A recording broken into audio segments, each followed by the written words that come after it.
Ang manok pag malapit ng mangitlog ay naghahanap yan ng pugad para dyan na mangitlog.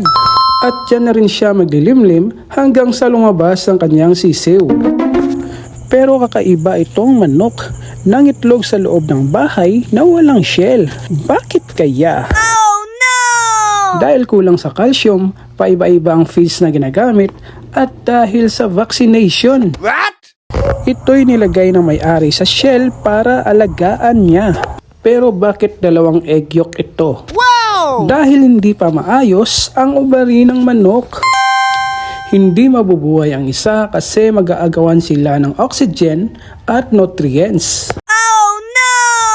At dahil maliit ang space sa eggshell, hindi sila magkasyang dalawa kaya mamamatay ang isa. Ang isang egg yolk ay napisa kaya kukunin niya ito para isa na lang ang matira. Araw-araw ay naglalagay siya ng antibacterial drugs at nutrients. Makikita na natin ang mata at mga ugat nito, kaya ilang araw na lang ay magiging sisiw na ito.